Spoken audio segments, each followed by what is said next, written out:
എന്റെ ചേച്ചി സമാധാനമായിട്ട് ഓടിക്കണേ. ഇന്ന് നിന്റെ എൻഗേജ്മെന്റാ. റോട്ടിലൊക്കെ ശ്രദ്ധിച്ച് വേണം വണ്ടി ഓടിക്കാൻ. മാത്രല്ല ഇവൾക്ക് ഓട്ടോ ഓടിച്ചും പരിചയമില്ലല്ലോ. എന്റെ റാണിയെ നിനക്കറിയാലോ, അതുകൊണ്ട് ഞാൻ JCB വരെ ഓടിക്കും. അടങ്ങിയിരിക്കും അവിടെ. ജയ് ശ്രീറാം.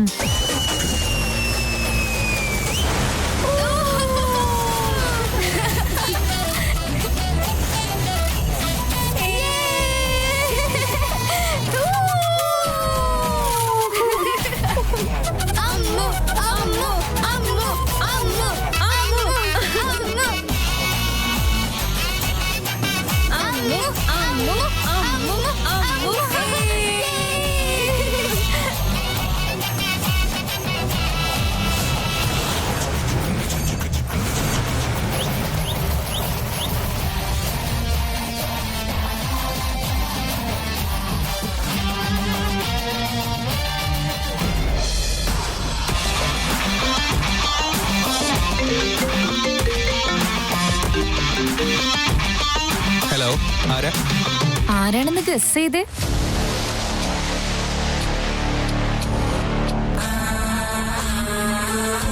അഹല്യ അല്ലേ? Yes Ved, one and only Ahalya. നിന്റെ അഹല്യ. എൻഗേജ്മെന്റ് നടക്കാൻ പോകുന്ന എക്സൈറ്റ്മെന്റില് ഫുൾ സന്തോഷത്തിലാണെന്ന് തോന്നുന്നു. Of course. എൻഗേജ്മെന്റ് ആവുമ്പോ എല്ലാവരും സന്തോഷത്തിലായിരിക്കില്ലേ? ആര് പറഞ്ഞു? സത്യം പറഞ്ഞ എനിക്ക് തീരെ സന്തോഷമില്ല. പക്ഷെ എനിക്ക് കരയാനോ ബഹളം വെക്കാനോ ഒന്നിനും എനിക്ക് താല്പര്യമില്ല. അത് വിട്ടേക്ക്. ഇന്ന് നിന്റെ എൻഗേജ്മെന്റ് നടക്കില്ല. വാട്ട്? പിന്നെ അല്ലാതെ, നിന്റെ കൂടെ ആ മണ്ഡപത്തിൽ നിൽക്കേണ്ടവള് ഞാനല്ലേ? ഞാൻ നിന്റെ കൂടെ ഇല്ലാതിരിക്കുമ്പോ നിന്റെ എൻഗേജ്മെന്റ് എങ്ങനെ നടക്കും? നോക്കഹല്യ, ഞാൻ പഴയതൊന്നും ഓർക്കുന്നില്ല. നീയും അതൊക്കെ ഒന്ന് മറക്കണം. എന്നിട്ട് പുതിയൊരു ജീവിതം തുടങ്ങ്. നിനക്ക് എന്ത് വേണമെങ്കിലും ചോദിക്കേ, ഞാൻ ചെയ്തു തരാം. പക്ഷെ നീ എന്നെ ടോർച്ചർ ചെയ്യരുത്. തെറ്റ് നിന്റെ ഭാഗത്തായിട്ടും എന്നെ എന്തിനാ ടോർച്ചർ ചെയ്യുന്നേ? നീ എന്നെ മനസ്സുകൊണ്ടൊന്ന് സ്നേഹിച്ചു നോക്ക്. അത് കഴിഞ്ഞാ ഞാൻ നിന്നെ സ്നേഹിക്കുന്നതൊന്നും നിനക്ക് ടോർച്ചറായിട്ട് തോന്നില്ലല്ലോ. അഹല്യ, ഞാൻ ലേറ്റ് ആവും. ഞാൻ പിന്നെ വിളിക്കാം. അപ്പൊ കുറച്ചു കഴിയുമ്പോ എന്നെ വിളിക്കുവോ വേദ്? എന്തിനാ? എൻഗേജ്മെന്റ് നടന്നിട്ടില്ല, പക്ഷെ ഒരുപാട് പേര് എന്നെ ഇൻവൈറ്റ് ചെയ്തിട്ടുണ്ടായിരുന്നു. ആ ഫുഡൊക്കെ വേസ്റ്റ് ചെയ്യാൻ പറ്റാത്തതുകൊണ്ട് നീ വന്ന് കഴിച്ചിട്ട് പോവെന്ന് പറയാൻ വിളിക്കോ?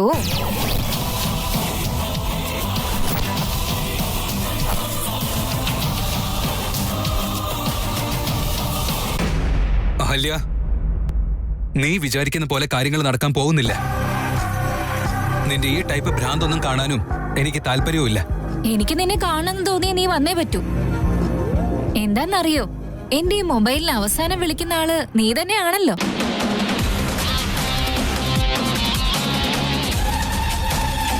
നിനക്ക് വട്ടാണോടി അഹല്യ? എന്റെ എൻഗേജ്മെന്റ് നടക്കാൻ പോവാ. അവിടെ എല്ലാരും എന്നെ കാത്തിരിക്കുക. അതല്ലാതെ നീ പറയുന്നിടത്തേക്കൊന്നും വരാൻ എന്നെ കൊണ്ട് പറ്റില്ല. വന്നല്ലേ പറ്റുള്ളൂ വേദ്. നിനക്ക് മറ്റൊരു ഓപ്ഷനേ ഇല്ലല്ലോ. നീ ഇന്ന് വരില്ലെന്നുണ്ടെങ്കിൽ ലൈഫ് ലോങ് പശ്ചാത്തപിക്കേണ്ടി വരും. ഞാൻ പറഞ്ഞില്ലേ, എന്റെ മൊബൈലിൽ വന്ന ലാസ്റ്റ് കോൾ നിന്റേതാണെന്ന്. ഞാനിപ്പോ ഒരു ലൊക്കേഷൻ അയച്ചുതരാം. അവിടേക്ക് നീ എത്രയും പെട്ടെന്ന് വരണം. അതാ നീ ഇപ്പൊ ചെയ്യേണ്ടത്. Don't mess with me, Ahalya. അരമണിക്കൂറിനുള്ളിൽ നീ ഇവിടെ ഉണ്ടാവണം. നമ്മുടെ എൻഗേജ്മെന്റ് ഇന്ന് നടക്കുകയും വേണം. ഇവിടെ എല്ലാം റെഡി ആയിരിക്കും. നീ വന്നാ മാത്രം മതി. വരില്ല എന്നാണെങ്കിൽ അമൂല്യയുടെ കാര്യം ഞാൻ നോക്കിക്കോളാം.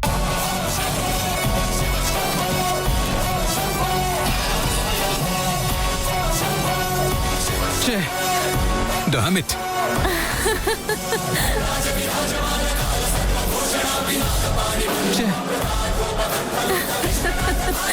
എന്റെ ജീവിതത്തിൽ ഇങ്ങനൊരു ദിവസം വരുമെന്ന് ഞാൻ ഒട്ടും എക്സ്പെക്ട് ചെയ്തിട്ടുണ്ടായിരുന്നില്ല. ഇവിടെ ഭീഷണിപ്പെടുത്തുകയാണ്. എൻഗേജ്മെന്റ് ആയിട്ട് അമൂല്യ ഒരുപാട് എക്സൈറ്റഡ് ആണ്. ഞാൻ ഒരിക്കലും അമൂല്യയെ ചതിക്കാൻ പാടില്ല. പക്ഷേ ഈ നാശ അഹല്യ ഒരു സൈക്കോ അല്ലേ? വിക്രാന്തിനൊന്ന് വിളിച്ചാലോ? വേണ്ട, അവൻ അല്ലെങ്കിൽ തന്നെ ഈ കാര്യങ്ങളൊന്നും അറിയില്ല. യെസ്,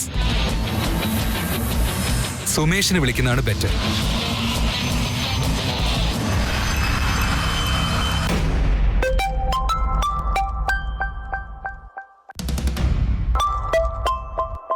ബോസ് എന്തിനാ ഈ സമയത്ത് എന്നെ വിളിക്കുന്നത്? പറയൂ ബോസ്. അർജന്റ് ആയിട്ട് ഞാൻ പറയുന്ന ലൊക്കേഷനിലേക്ക് താനൊരു വണ്ടി അയക്കണം. എന്താ ബോസ്, ബോസിന്റെ കാറിന് എന്ത് പറ്റി? എടോ സുമേഷ്, എന്താ ഏതാന്നൊക്കെ എന്നോട് ചോദിക്കാതെ ഞാൻ പറയുന്ന ആദ്യം ചെയ്യാൻ നോക്കടോ. ഓക്കെ ബോസ്, ഞാൻ ഇപ്പൊ തന്നെ അയക്കാം. ശരി, ഈ കാര്യം തൽക്കാലം ആരും അറിയണ്ട. Okay boss.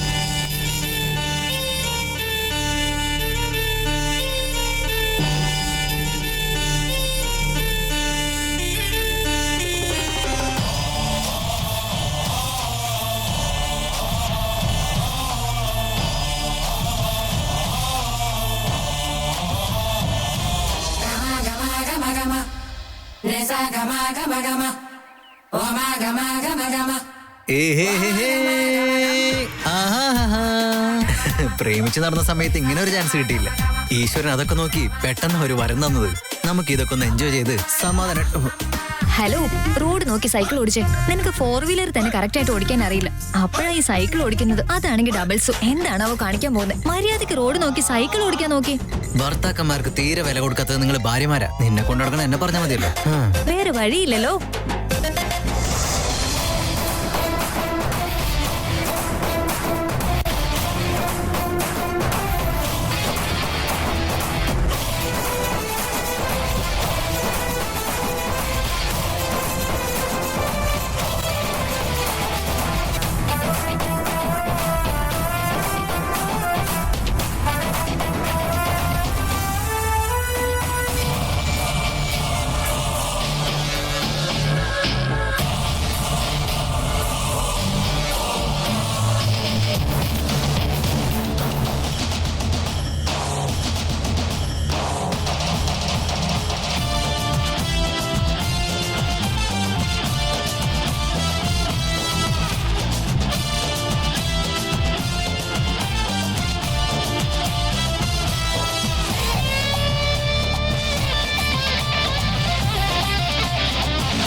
നടക്കട്ടെ, എല്ലാം നടക്കട്ടെ. പക്ഷേ നടക്കുന്നതൊക്കെ എന്റെ ഇഷ്ടം മാത്രം.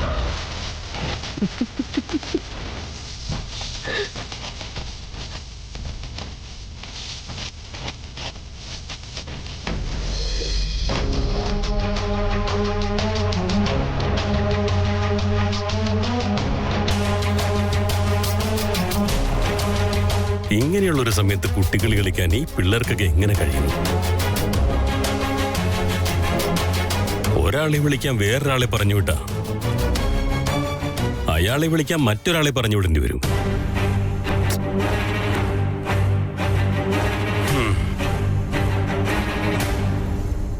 വിക്കിയുടെ ആരതിയുടെ കല്യാണത്തിന് ഇതേ ടെൻഷനായിരുന്നു.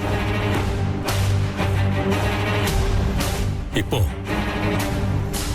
വേദാന്തിന്റെ അമ്മുവിന്റെ എൻഗേജ്മെന്റിനും അതേ ടെൻഷൻ തന്നെ.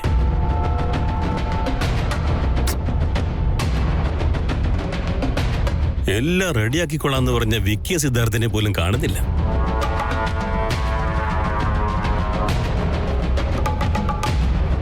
ഇവരൊക്കെ ഇത് എങ്ങോട്ടാ പോയത്?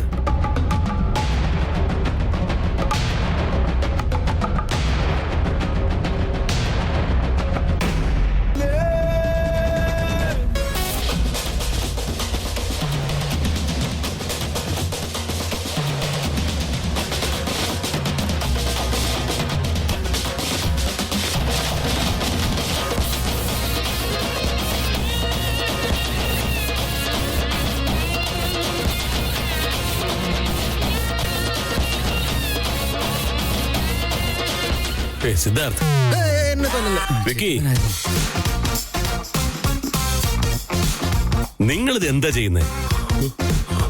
അമ്മുന്റെ വേദാന്തിന്റെ എൻഗേജ്മെന്റിന് റെഡിയാകുന്നതിന് പകരം രണ്ടുപേരും കിടന്നിങ്ങോട്ട് ഉറങ്ങിയേക്കുക.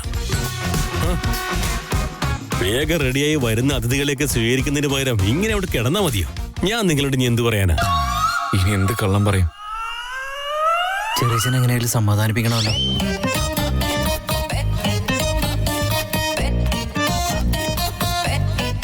രണ്ടുപേരും എന്താ ഇങ്ങനെ ആലോചിച്ച് നിൽക്കുന്നത്? അത് പിന്നെ അച്ഛാ, ലൈറ്റ് ആൻഡ് സൗണ്ട്സിന്റെ ആൾക്കാരെ നോക്കിയിരിക്കായിരുന്നു ഞങ്ങൾ. ചെറിയച്ഛ ഫുഡിന്റെ കാര്യം ഒന്ന് ചോദിച്ചിട്ടോ. എന്തൊക്കെ ഇനി ചെയ്യാനുള്ളതെന്ന് വെച്ചാൽ ഒന്ന് വേഗം പറ. നിങ്ങളൊന്ന് റെഡിയാകുക.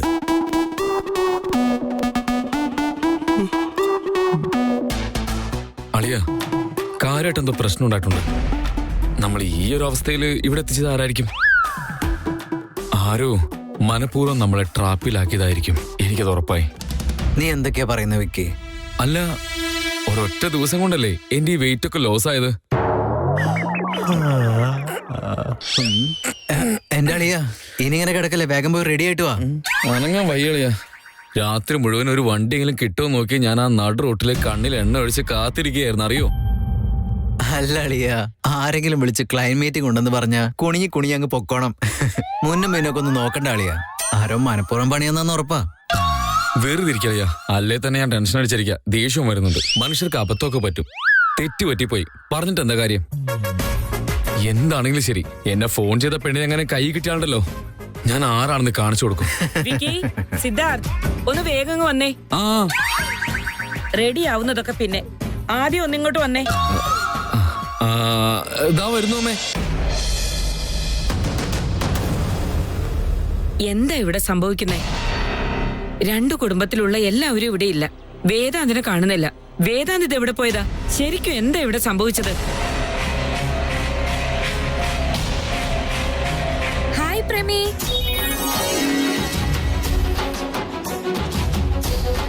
അല്ല എന്റെ മക്കളെ, ഈ സമയത്താണോ വരുന്നത്? ഇന്ന് നിന്റെ എൻഗേജ്മെന്റ് അല്ലേ?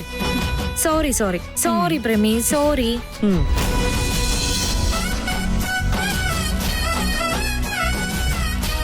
ഇന്നെന്റെ എൻഗേജ്മെന്റ് അല്ലേ അമ്മേ? എന്നിട്ട് അമ്മ ഇങ്ങനെ മുഖം വീർപ്പിച്ചിരുന്ന എങ്ങനെയാ ശരിയാവാ? എപ്പോഴും ചിരിച്ച് സന്തോഷത്തോടെ ഇരിക്കുന്ന എനിക്കിഷ്ടം. കുറച്ചു ദിവസം കൂടെ കഴിഞ്ഞാൽ ഞാനങ്ങ് കെട്ടിപ്പോവും. പിന്നെ വീട്ടില് ബഹളം ഉണ്ടാക്കാൻ രണ്ടുപേരേ ഉണ്ടാവുള്ളൂ. ഇപ്പൊ ഈ സന്തോഷമുള്ള സാഹചര്യത്തിലോ ഒന്ന് ചിരിച്ചു നിൽക്കും പ്രമേ.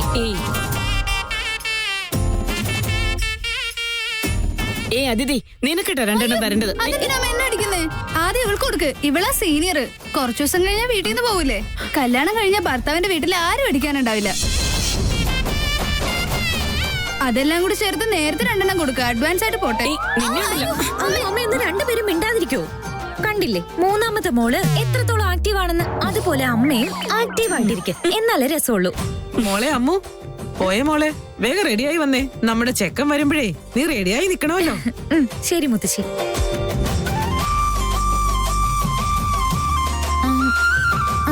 അല്ല, എന്നെ കല്യാണം കഴിക്കാൻ പോകുന്ന കല്യാണ ചെക്കൻ അവിടെ പോയി കാണുന്നില്ലല്ലോ. ഒരു അടി തന്നാലുണ്ടല്ലോ. ഇതെന്താ നിന്റെ വീടാണോ?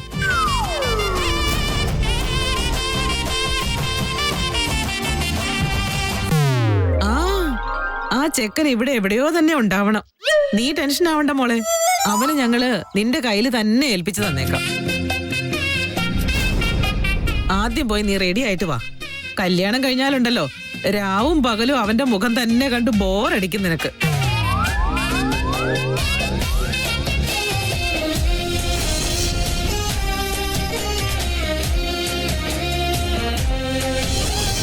ചേട്ടൻ കറക്റ്റ് സമയത്ത് തന്നെ എത്തും. ചേട്ടൻ വരുമ്പോ നമ്മൾ ലേറ്റ് ആയി അറിഞ്ഞു കഴിഞ്ഞാൽ അവന് ദേഷ്യം വരും. അവൻ വരുന്ന സമയം കൊണ്ട് നമ്മളെല്ലാരും റെഡി ആയിട്ട് ജിൽ ജിൽ എന്ന് പറഞ്ഞ ആക്റ്റീവായിട്ട് നിൽക്കാം. അപ്പൊ ശരി വാ, നമുക്ക് എല്ലാവർക്കും റെഡി ആവാം. വന്നേ വിക്കി, ഒരു മിനിറ്റ്. പുരുഷന്മാർക്കുള്ള റൂം ആ ഭാഗത്താ.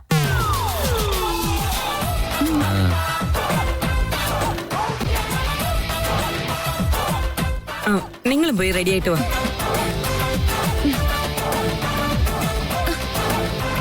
സാരിയോ മറന്നു വെച്ചിട്ട് വന്നു. നിശ്ചയത്തിനിടാനുള്ള മോതിരം എവിടെയാ?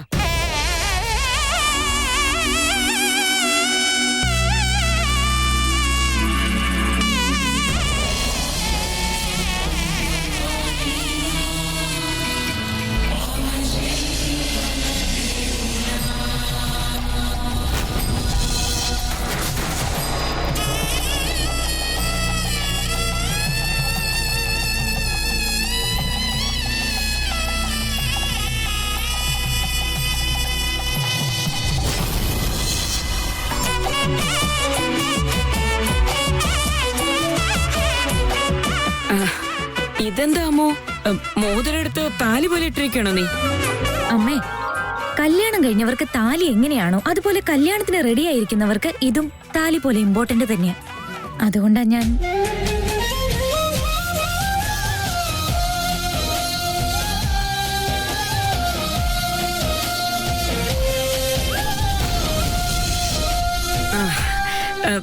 ശരി ശരി. വേദാന്തിനൊരു കോട്ട് വാങ്ങിയില്ലേ, അതോ? അയ്യോ, അത് വീട്ടിൽ തന്നെ വെച്ചു എന്നാ തോന്നുന്നത്. എന്താ അമ്മോ ഇത്? ഞാൻ വീട്ടിൽ നിന്ന് ഇറങ്ങിയപ്പോ തന്നെ നിന്നോട് ചോദിച്ചല്ലേ എന്തേലും എടുക്കാനുണ്ടോ, മറന്നോന്ന്. അപ്പൊ നീ ഒന്നും ഓർക്കാതെ എന്താ പറഞ്ഞേ? ഞാൻ എന്ത് പറയാനാ, അമ്മ ഏതെങ്കിലും ബാഗിൽ വെച്ച് കാണുന്ന ഞാൻ വിചാരിച്ചെ. നിന്നെയോ വീട്ടിൽ കാണുന്നില്ലായിരുന്നു. മാത്രല്ല 100 കാര്യങ്ങൾ വേറെ. എന്താ അമ്മോ ഇത്? ഇനി ഈ സമയത്ത് നമ്മൾ എന്ത് ചെയ്യാനാ? അതിനിപ്പോ എന്തിനാ ടെൻഷൻ ആകുന്നത് പ്രമീള? ഇവിടെ ആരോടെങ്കിലും പറഞ്ഞാല് അമ്മ റെഡിയാവുന്ന സമയം കൊണ്ട് അതേ കളറിലുള്ള ഒരു കോട്ട് വാങ്ങിപ്പിക്കാലോ. നിങ്ങൾ വെറുതെ ടെൻഷൻ ആവല്ലേ.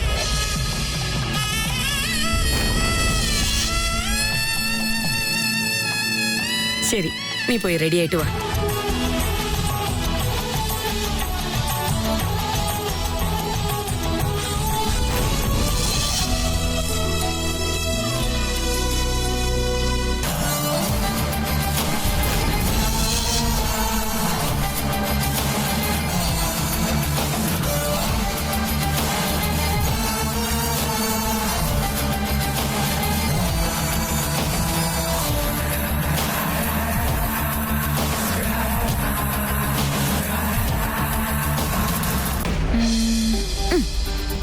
ഇനി ആരെ വിളിക്കാനുള്ളത്?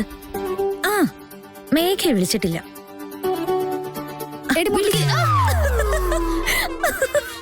എടി അതിഥി, മര്യാദയ്ക്ക് ഒരു ബെഡിലിരിക്കാൻ പോലും അറിയില്ല നിനക്ക്. എടി കൊരങ്ങ, എന്റെ ഫോണിൽ തന്നെ. ഇന്ന് നിന്റെ എൻഗേജ്മെന്റ്, ഈ സമയത്ത് നിനക്ക് നിന്റെ ഫോണ്? ഞാൻ എന്റെ കള്ള കമോരുമായിട്ട് ടെസ്റ്റ് ചെയ്യുന്ന പോലെയാണല്ലോ നിന്റെ സംസാരം. ആ ഫോണിൽ തന്നെ. ഞാനിപ്പോ എന്താ ചെയ്തേ? നിന്നോട് റെഡി ആവാനല്ലേ പറഞ്ഞോളൂ. എടി, ഞാൻ എന്റെ ഫ്രണ്ടിന് ടെക്സ്റ്റ് ചെയ്യായിരുന്നു. നീ എന്റെ ഫോൺ തന്നെ. തരാൻ പറ്റില്ല. നീ എന്ത് ചെയ്യും? എടി തീറ്റ പണ്ടാരം, മര്യാദയ്ക്ക് പറയുന്ന കേട്ടോ. ആ ഫോണിങ് ഇതാ.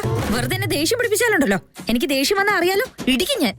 ആവശ്യമില്ലാതെ ഇത്രയും നല്ലൊരു ദിവസം രക്തപ്പുഴ ഒഴുക്കാൻ എനിക്ക് താല്പര്യമില്ല. എന്റെ ഫോണിങ് ഇതാ. ഇന്ന് നിന്റെ എൻഗേജ്മെന്റ്, റെഡി ആവുന്ന സമയത്ത് ഫോൺ എന്തിനാ?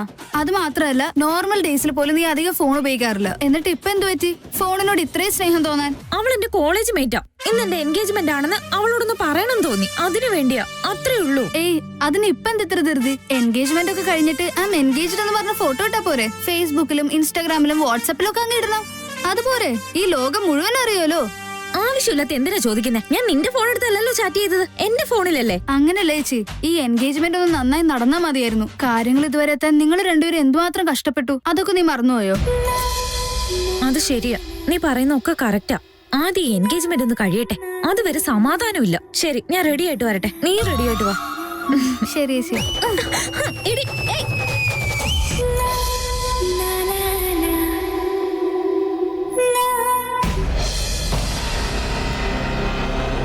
അമ്മേ, വേദാന്തിനെ ഇതുവരെയായിട്ടും കാണുന്നില്ലല്ലോ. എന്താ, വേദാന്ത് ഇതുവരെ എത്തിയില്ലെന്നോ? ഇല്ലമ്മേ, അവൻ ഇതുവരെയും വന്നിട്ടില്ല. വിക്കി, സിദ്ധാർത്ഥ്, വേദാന്ത് എവിടെ പോയി? മുത്തശ്ശി, ചേട്ടൻ വീട്ടിലുണ്ടായിരുന്നു. ഞങ്ങൾ ഇറങ്ങിയപ്പോ കോൾ ചെയ്ത് നോക്കിയതാ. വേഗം ഇങ്ങോട്ട് വരാന്ന് പറഞ്ഞാണല്ലോ. അവൻ നിങ്ങളുടെ കൂടെ വരുമെന്ന് വിചാരിച്ചാ ഞങ്ങള് സമാധാനമായിട്ട് ഇങ്ങോട്ട് പോകുന്നത്. അല്ല, അവന്റെ എൻഗേജ്മെന്റ് ദിവസമായിട്ട് അവൻ സമയത്തിന് വരാതെ എങ്ങോട്ടാ പോയിരിക്കുന്നത്? സിദ്ധാർത്ഥ്, നീ വേദാന്തിനെ ഒന്ന് വിളിച്ചു നോക്കി. ആ,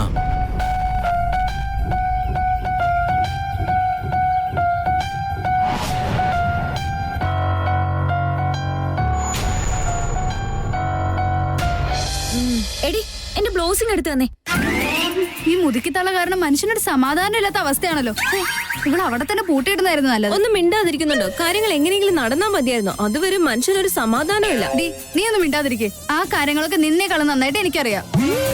ഞാനൊരു പാവം ഇവിടെ ചേച്ചിയുടെ വായിലിരിക്കണേ കേൾക്കണം, അമ്മയുടെ വായിലിരിക്കണേ കേൾക്കണം. ചെറിയ കുട്ടിയായോണ്ട് നിന്നെ വഴക്ക് പറയാൻ പഠിച്ച് എല്ലാരും എന്നെ പറയും. എന്നെ ഒരു ചെണ്ടയായിട്ട് എല്ലാരും കാണുന്നേ. അത് വെറും കള്ളം. നിന്നെ ഒരു മണ്ടിയായിട്ട് എല്ലാരും കാണുന്നേ. അതറിയില്ലല്ലേ? നീ നോക്കി എന്റെ സ്വഭാവം മാറ്റിയിട്ടുണ്ടല്ലോ. എടി, എന്റെ സമാധാനം കളയല്ലേ. ആ ബ്ലൗസിങ് ഇതാ. ഇതാ